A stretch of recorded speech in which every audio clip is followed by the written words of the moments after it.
All right, people, here we go. This is part C. We're actually solving equations. This is why we're doing this chapter, is to be able to solve equations using logs and exponents.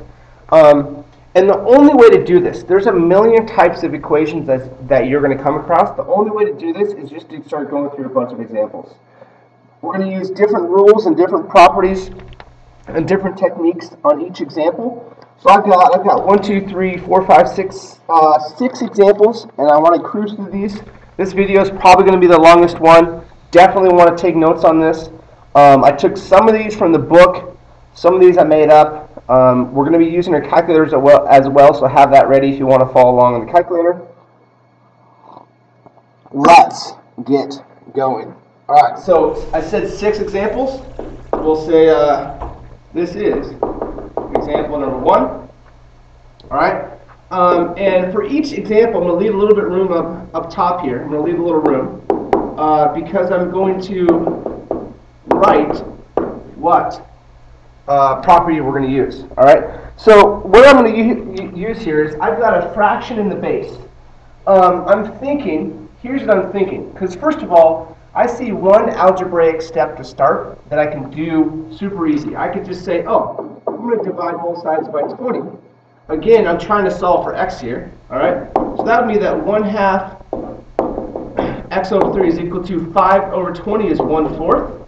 And now I'm thinking, ooh, if I can make the bases the same, then I know that exponents are equal to each other. So I think that's going to work. So this one, I'm using those new one-to-one properties that I just talked about at the end of part B. The one-to-one properties, if I can make this base of 1/4, 1/2, which is going to be easy to do, I can just set the exponents equal to each other. All right. So super easy to do that because I know that 1/4 is actually 1/2 squared. All right. Nice. That's easy. So now the bases are the same. I know that x over 3 must be equal to 2, and the exponents must be equal to each other. And x is equal to 6. Done. Box your answer. All right, let's go. Next one. If you need to go over that again, pause and go back, replay it. That was beautiful. All right, second example. I'd like to cruise through these pretty quick. Make this video as short as I can. All right. Here we got a log with base 8. So it's a weird base. It's not a common log. It's not a natural log. Equal to -1. All right. I really don't know. It's hard. It's hard to explain what to know, how to start these things. What I see here is I see the x inside the log, and I see a base of 8, and it's equal to -1. If we use the rule, it might make this something that we can tackle. So the rule says that that we're changing this to an exponential form. 8 is the base, -1 is the exponent, and it's going to be equal to x plus 2. So that worked. That helped us because now x plus the x, the variable, is not inside the log anymore. It's not inside the log. It's somewhere where we can solve for it just by subtracting 2 from both sides. All right, before I subtract 2 though, now it's just basic algebra. 8 to the -1, you guys need to know this is 1 over 8. X plus 2. And then I'm going to go up here to save some room. All right, so I'm going to subtract 2 from both sides. So 1/8 minus 2 is equal to x. I love fractions. Minus common denominator, 16 over 8, so -15.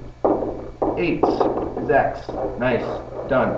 So there we just used the rule to change it to an exponential form that we could solve for x with. All right. Let's rock and roll. Rock and roll. Example number 3. Almost halfway there. All right. This is wow. This is kind of a big deal. Kind of a big deal. All right. This is a true exponential equation where x is in the exponent. This is really the main goal of this chapter, is to be able to solve that equation. It looks simple, but we've never been able to solve it when x is in the exponent. Sounds simple, but we haven't been able to do it. Now we can. We're going to use logs. This is crazy. Not that crazy, but here we go. When I see x in the exponent, you should be trying this every time you see x in an exponent. I'm going to take the log of both sides. It doesn't matter if you take the common log or natural log, it doesn't matter. I'm just going to use the common log here. I'm going to say log equals log of 5. And the reason why this is important is because now I could use, now I'm going to use the power property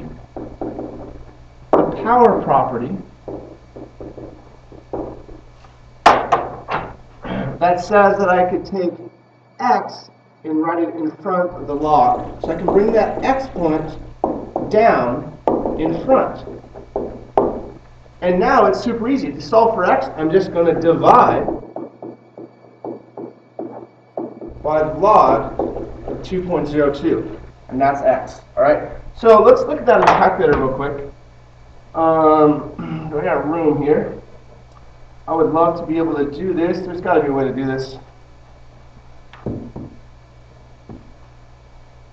Can I make this smaller? Ooh, I know what I'm going to do. Because I want to see the key press history. View, show, hide that. Beautiful. Beautiful. How beautiful is that? All right, so you guys can also see the key press history as well. The keys that I'm pressing. All right, so it's just log, there's log of 5, divided by log 2.02. There we go. Enter. All right. There's our decimal approximation. So I'm going to go, it's good to be pretty precise. I'm going to go to 4 decimal places. 2891. All right, so this is about 2.2891. There we go. Beautiful. All right, I'm going to do the other 3 examples in a separate part, because that's already, how long is that? A lot of time already.